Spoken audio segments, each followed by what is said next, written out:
5, 4, 3, 2, 1.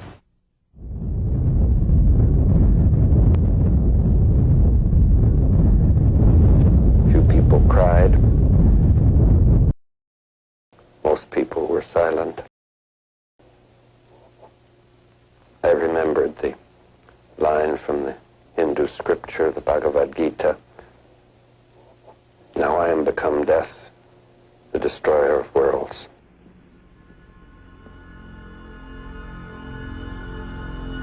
The story of the Atomic Age is an old story. A story about genies and bottles, of doctors and their ill-fated monsters. A tale of how creator can grow to hate the created.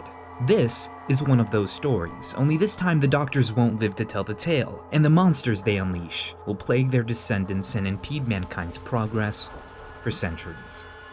The Fallout series gives us a look into a future where human civilization not only blows itself to hell, but it stays there, not for a mere decade or two, but for centuries. Mankind is a shadow of its former self, a twisted parody of the old world. 200 years is a long time, and in most places in Fallout's wasteland, man has done seemingly little to make things look as they once were. People like to point out that brooms have survived the apocalypse, but not our desire to use them, it would seem. Corpses still sit in diners as if the bombs dropped yesterday, and much of America feels frozen in time. Unrealistically frozen in time, some would say. But what if this version of the post-apocalypse wasn't so far-fetched? To understand why Fallout looks like Fallout, we have to understand its lore, and we have to understand the psychology of people. Let's start with people.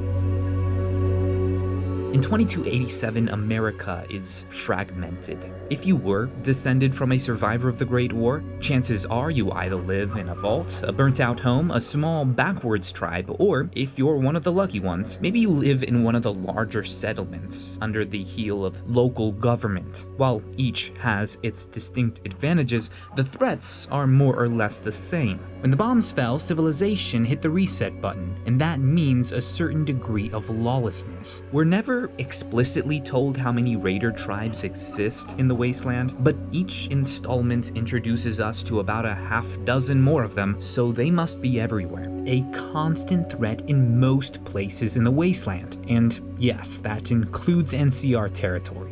This is the first point we really should highlight when talking about Fallout's setting, because I think it's hard for many of us to imagine just how much daily life would change if our next-door neighbor could raid and pillage us at any moment. It's just one of the reasons that might help explain why Fallout's world looks like an unmade bed generations after the bombs fell. Because if mom and dad did survive the bloody days directly following the apocalypse, it's likely because they put their needs for survival above everything else, and taught their kids to do the same. Remember, cleanliness might be next to godliness, but a clean home won't necessarily discourage your neighbor from bashing in your brains if it means he gets his next meal. Why should your family waste their energy upholding social norms that no longer exist when food is scarce and clean drinking water is a luxury? As a matter of fact, if you really think about it, a dirty shack might be a rather smart place to raise your nuclear family.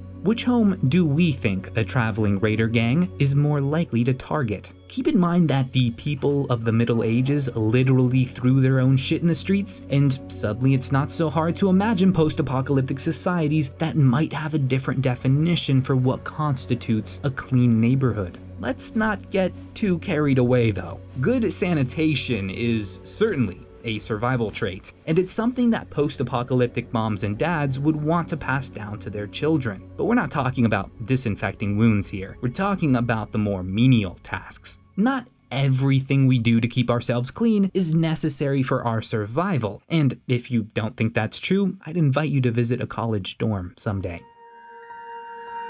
So yes, with all that said, it's important to point out that not every survivor in Fallout's wasteland is a dirty, disorganized savage. During our travels, we sometimes encounter entire communities that are just the opposite. They organize, engineer, build new structures, and exploit the natural resources around them like their pre-war ancestors did. They aren't barbarians, they're civilized. Why the differences? Why do some wastelanders appear more refined, while others don't seem to mind sharing a neighborhood with a bunch of pre-war skeletons? For some, the answer is rather simple. You see, when a segment of America's population gets spared the daily struggle immediately following the Great War, they have time for other things. Remember those social norms we mentioned earlier? Well, they still exist in the wasteland. Shady Sands, Vault City, Arroyo, New Vegas, and Nellis Air Force Base, all of them relatively more developed, and all of them have ties to the vaults in some way.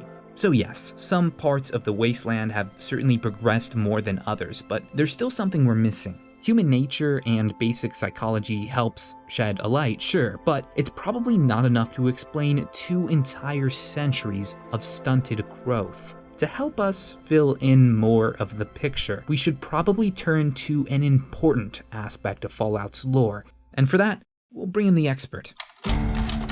America's scars might heal, and perhaps the wasteland won't be a wasteland forever. But to understand the stagnation that exists in this world, you have to understand that the genetic deck of cards have been reshuffled permanently. Imagine a world where humanity is effectively reinserted back into the food chain. You are now just as likely to die being eaten alive as you are from old age. The forced evolutionary virus. This is the genie that sadly won't go back into the bottle so easily. Death Claws, Super Mutants, the Nightkin, all of them deadly, and some of them smarter than humans, and able to reproduce. The atomic bomb might have been the worst thing to happen to America, but the FEV was perhaps the worst thing to happen to man. It's easy to forget that there was once a time when our ancestors were hunted and devoured by prehistoric cats, but hunted and devoured we were.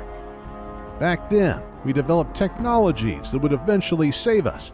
But in a world where Death Claws can rip through power armor and Nightkin can tear out your spleen without being seen, well, let's just say mankind has serious competition again. If you're just assuming that our species will be the ones to rebuild and ultimately come out on top in Fallout's world, I'd invite you to think again. The very first game in the franchise actually questioned this, and those who played Fallout 1 will tell you that the mutants came pretty damn close to winning that game. Sure, humanity is still the meanest kid on the block in the post-apocalypse. However, the people of the wasteland would do well to remember that Darwin doesn't take sides, and in a world where science is doing everything it can to make you obsolete, well, let's just say it wouldn't be so crazy to imagine a future in Fallout's timeline where humanity never fully recovers. After all, in Fallout's world, it's not just the pre-war scientist who is trying to make us obsolete, but the post-war scientist as well. In fact, if Stephen Hawking were here, he'd tell us to just forget about the FEV. Human civilization in Fallout's universe is doomed because of AI. But I digress, that's a whole different video. Ladies and gentlemen, thank you so much for listening to me ramble on about the decline of America in the 23rd century. If you'd like to learn more, I'd highly recommend downloading the Wasteland Codex on your next playthrough of Fallout 4, which I'm sure you've already done, right? The Codex adds a fully voiced lore database to your Pip-Boy, and the storyteller is updating it this weekend with 16 new unlockable entries, including a couple entries about synths. Links, as always, in the description. Also, for our viewers residing in California, the storyteller will be co-hosting a panel at the SAC Gamer Expo on December 10th. So yeah, go meet the storyteller in the flesh, have him record a voice mailbox greeting for you or something. That's it, Bethesda fans. I've been Josh, and for our next video, I'm thinking the metaphysics of Morrowind. We'll catch you later.